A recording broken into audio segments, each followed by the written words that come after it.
জানে ৭১ সালে 25শে মার্চ কি ঘটেছিল? সেখানে ৩০০ মেয়েকে হত্যা করেছিল, ৪০ জন মেয়েকে রেপ করেছিল এবং এদের ধরে নিয়ে পাকিস্তানি ক্যাম্পে নিয়ে গিয়েছিল। সেই ক্যাম্পে কি অবস্থায় ছিল? অনেক মেয়ে শাড়ি বা ওড়না দিয়ে ফাঁসি দিয়েছিল বলে তাদের কাপড় পরতে দেওয়া হতো না, ওই একটা পেটিকোট পরিয়ে বসিয়ে রাখতো। দিনের পর দিন তাদের উপর পাশবিক অত্যাচার হতো।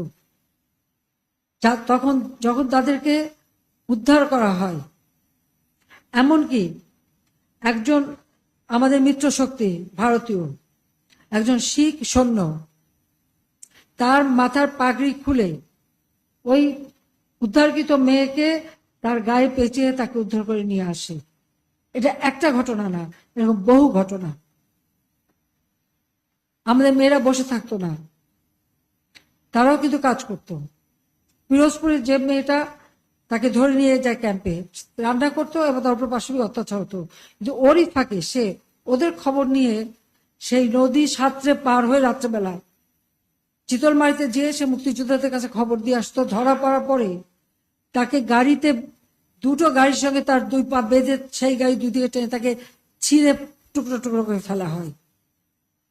এইসব অত্যাচার, রাস্তায় লাশ পড়ে থাকে, এরা দেখেনি, তাই নিজেদের রাজাকার বলতে তাদের লজ্জা হয় না।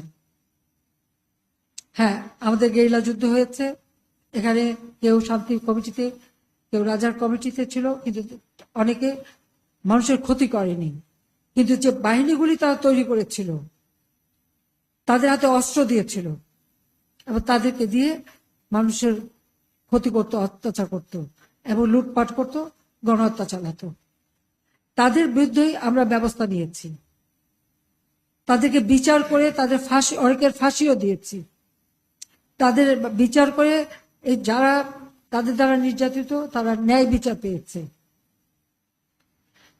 দুর্ভাগ্য যে এখন যখন শুনি সে মেয়েরাও স্লোগান দেয়, এটা কোন দেশে আমরা আছে, এরা কি চেতনায়